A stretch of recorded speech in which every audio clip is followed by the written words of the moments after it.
1. Principle of evolution. Good morning. Good morning. Companion on the road of life. Companion on the path. This message is to transmit to you one of the most important principles that governs human behavior. With the help of this principle, you'll be able to realize more light on your path. So be attentive.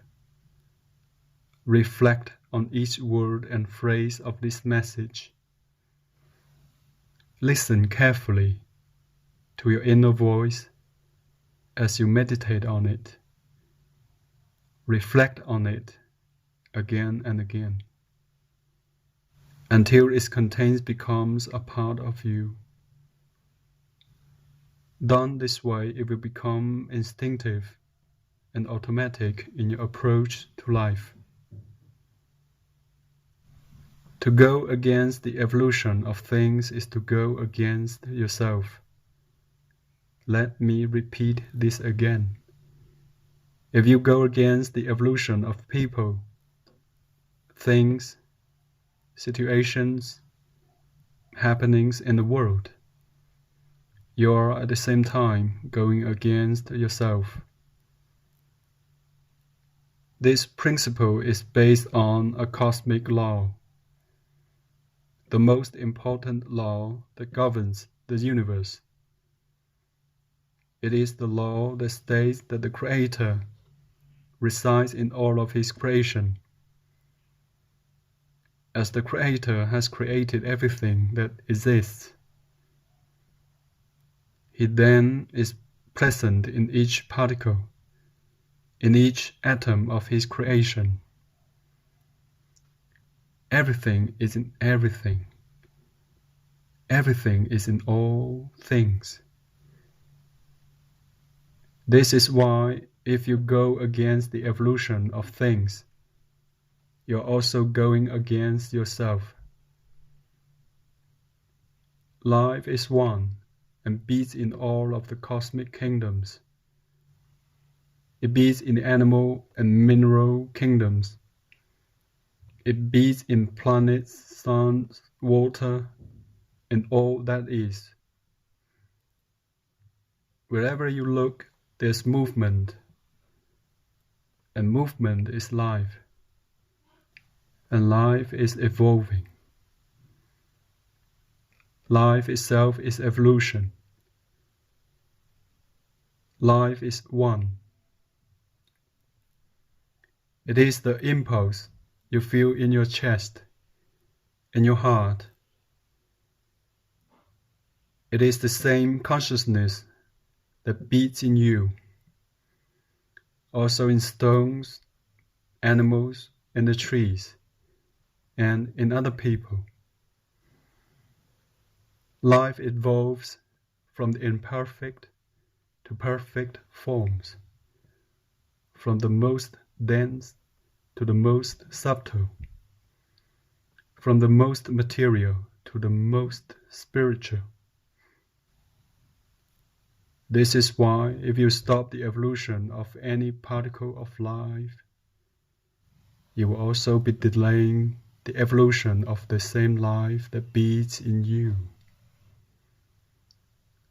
Now let's see how this principle can be applied in the way of life we are living today. Reflect with me.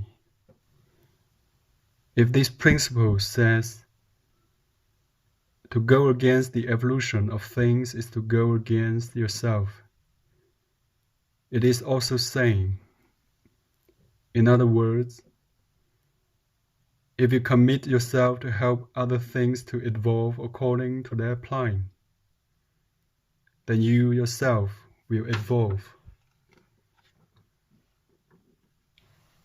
That is, if you help other forms of life to evolve, won't you be helping the same particles of life that beat in you to evolve as well? Simple, isn't it? Very well, my friend. Let's see what obstacles we might find on the road so as to be able to put this principle to work for us. The most important one is that from the moment of our birth, we start thinking that we are a separate entity, that I'm only myself, Peter is Peter, and John is John, that I have nothing to do with the sun, the moon, water, fire, the eucalyptus tree, our dog. Isn't this right? This has been the education we have received. It is not enough to understand the principle that we are one with everything else, that our life is a part of the same life with that of the rest of humanity. It is necessary to feel it, to feel this understanding penetrate each of the cells, that from your mind, your emotions, and your body.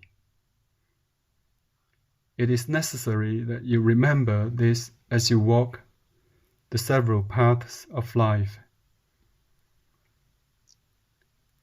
The first obstacle to recognize is that we think we are separate entities, independent and individualized from the whole.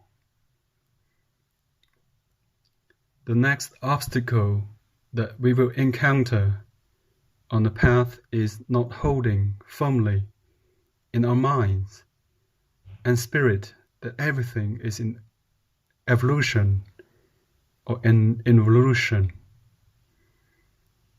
If I toss a rock upward, it will go up and then fall back.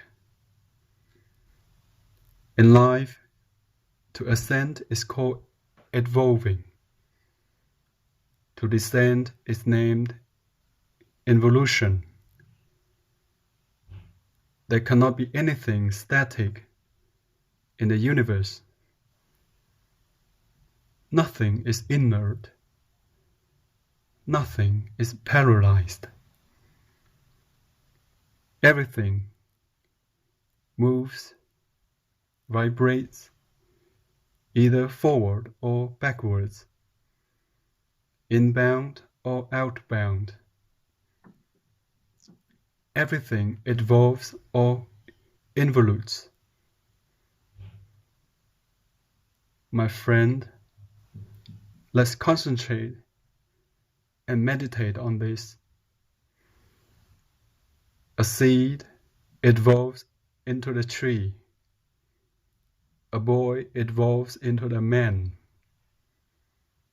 A little puppy evolves into the adult dog, and so forth. Ideas and thoughts evolve also. So do feelings and situations. You get married today and you have evolution or involution in your life. Your union can go into more advanced phases of life, or you can involute or degrade into something worse. You can start an activity today, such as a new job, and by dedicating yourself to it with good effort, rise in the evolution of your good effort. Or you could involute by not caring or paying attention to your work.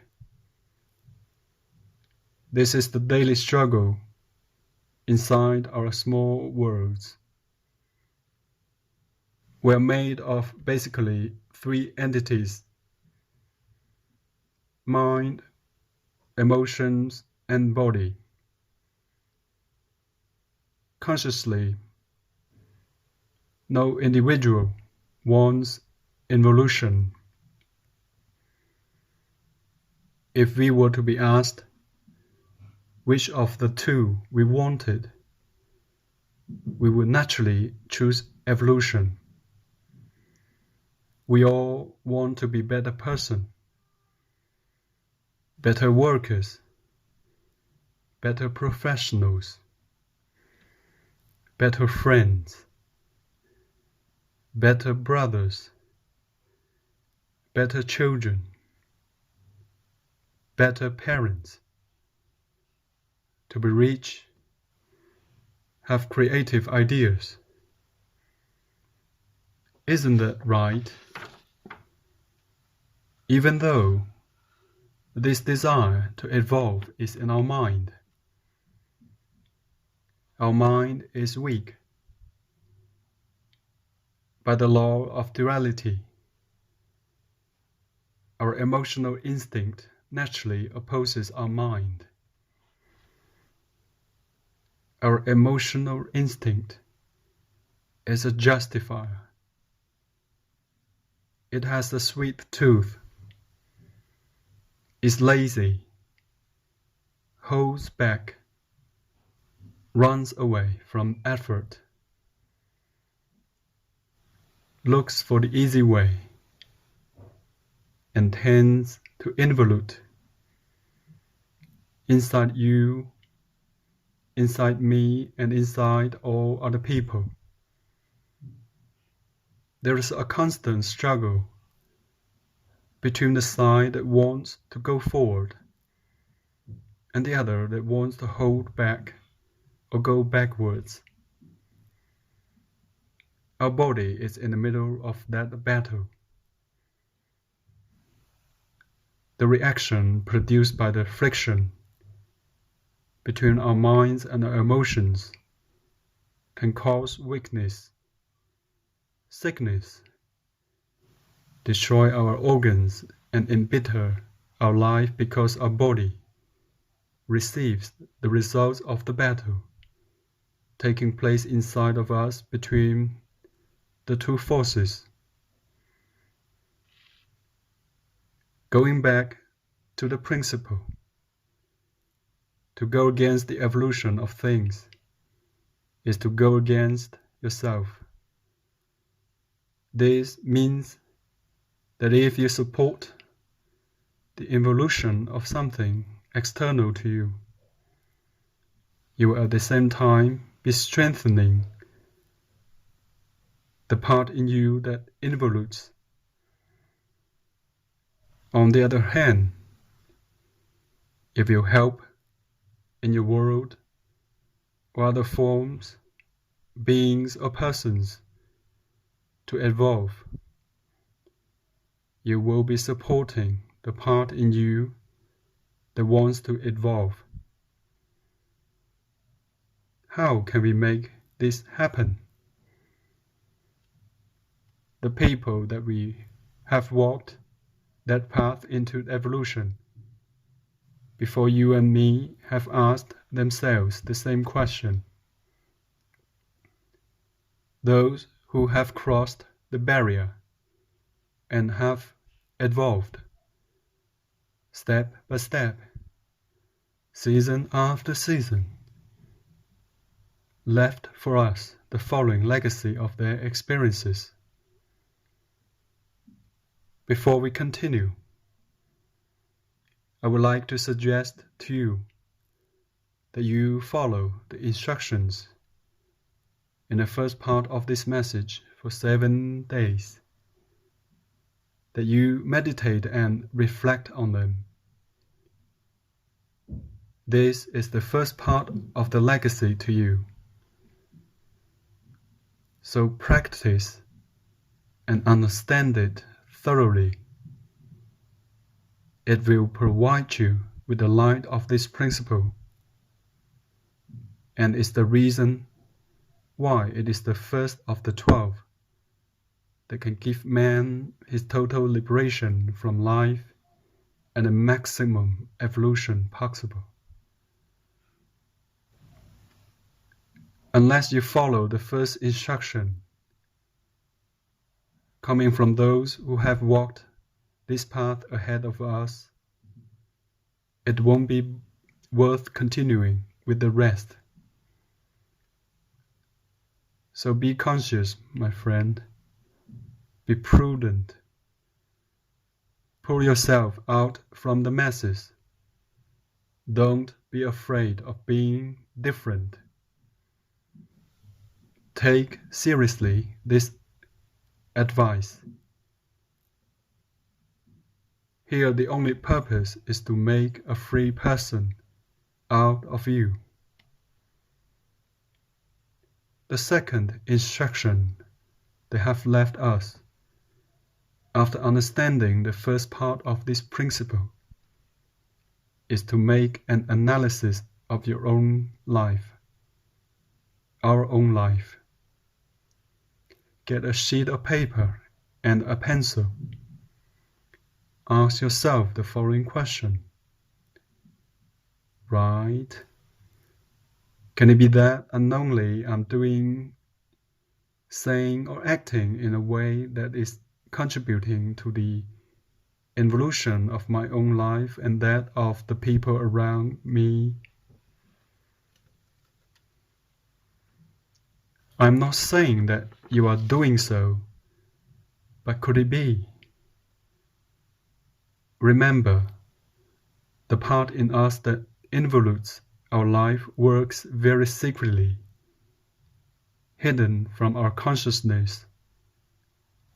Since we don't realize it happens in this manner, we need to bring it out into the light. To start, write down the thoughts that come to your mind which hurt you. Ask yourself, what are the emotions you feel once in a while that involute you?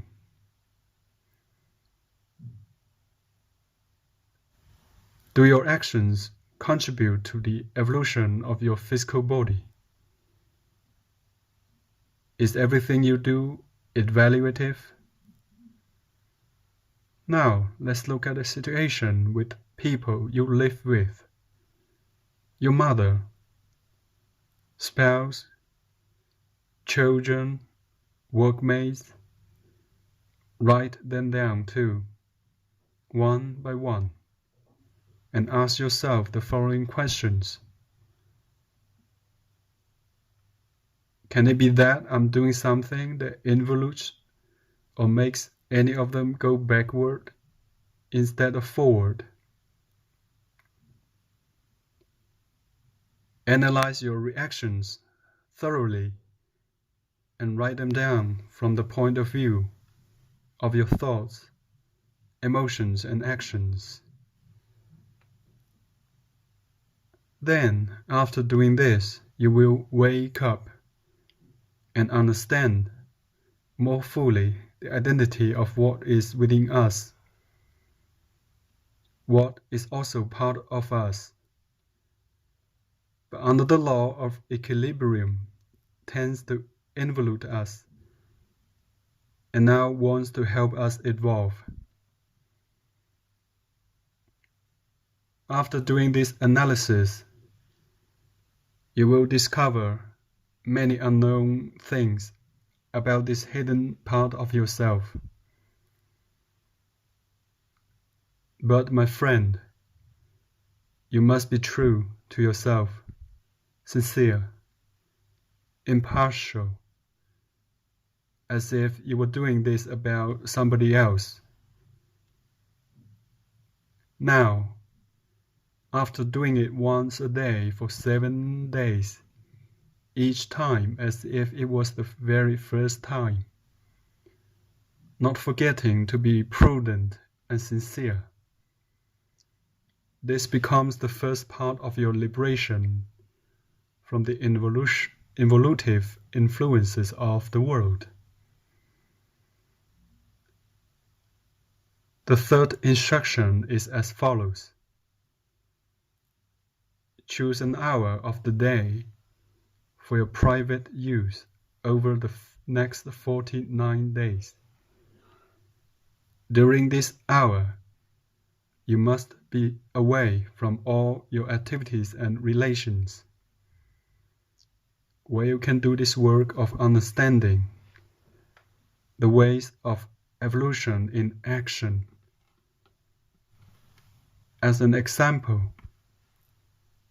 you could go to a hospital and see a newborn baby, see another born 1 day before and another born 5 days before. Notice how they evolve.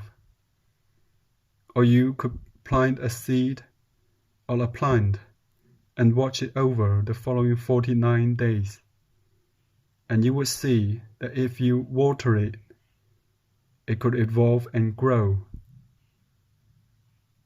You could go to a laboratory and observe through a microscope the cells of life, watching how they evolve. Look, search, investigate until the idea is a living part of you, until every cell in your body can respond to the idea of evolution, until you really see that everything evolves. Then comes the second part. You must also see the evolution that is in this world. Buildings are demolished to build better ones. Students are flunked in school. Husbands and wives get divorced. People die. Employees are fired from their jobs. Accidents and violence are all about you. All of these are examples of involution. All people and things involved in these situations are involuting. Then analyze your own life and notice how many times in the past you have wanted to go forward, but you went backward instead. Notice how many times the involution within has held you back, and you did not find the strength to advance. How many ideas have you had in your mind to do evolutionary things but did not follow through?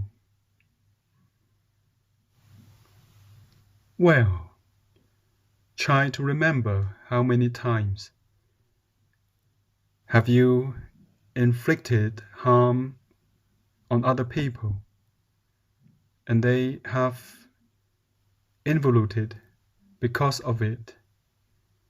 How many times have you helped other people and they evolved because of your action?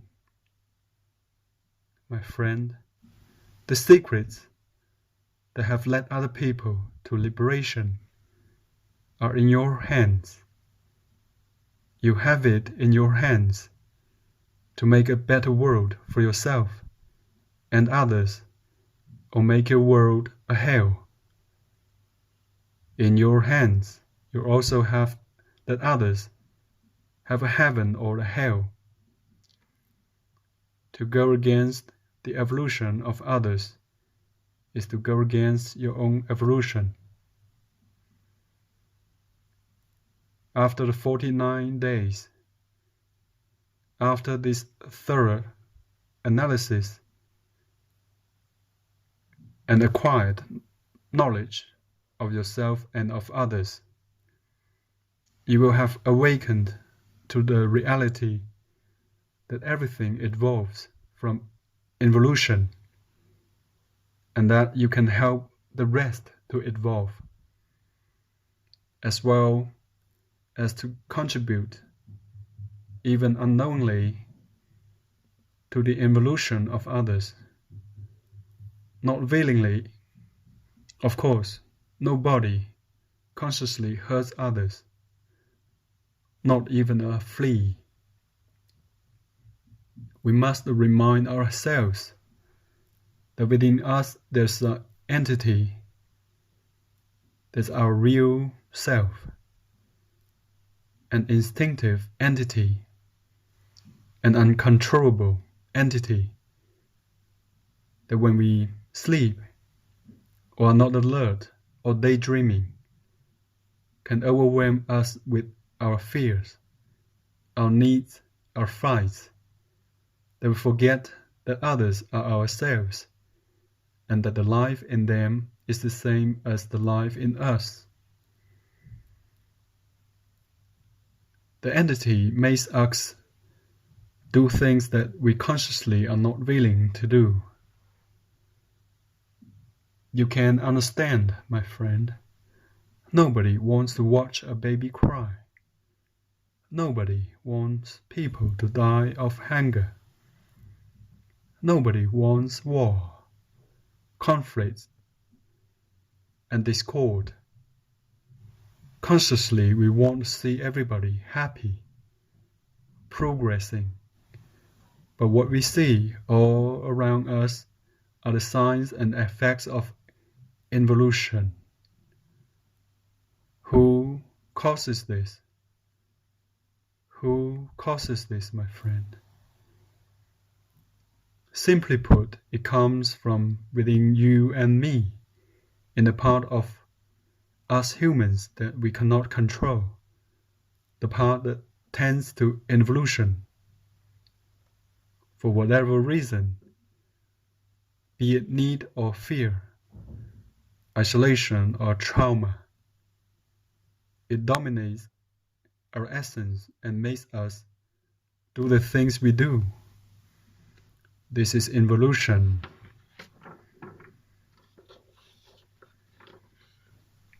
Think about it.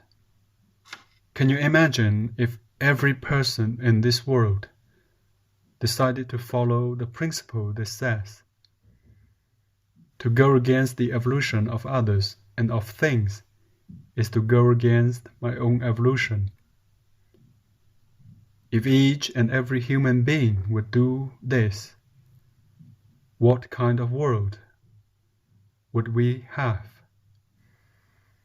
Wouldn't we have a marvelous world, a beautiful world, a world that our Creator has foreseen as perfect, and that is why He has imbued us with the strength to evolve. The best way to arrive at a better world is for you, me, and others to start working on evolving our own worlds. We have started this work, my friend, and we're making it. You can also do it, my friend. You can also make your own world a better one when you learn how to do it, following the instructions of those who preceded you on this road. You will also be able to teach it to others. You will be able to help others evolve in their own worlds. It is not a dream, my friend. It is not a dream. It is a reality. This message now reaching you is new for you. But there are millions of people who have been working on this for many years. You just were not in contact with them, so you didn't know of it. We are doing this because we either help people to rise up or they will fall. And if they fall, they will carry us along with them. Think about this, my friend. Think about this possibility. If you do not accept this message and do not follow its content, In your fall, you can take us with you.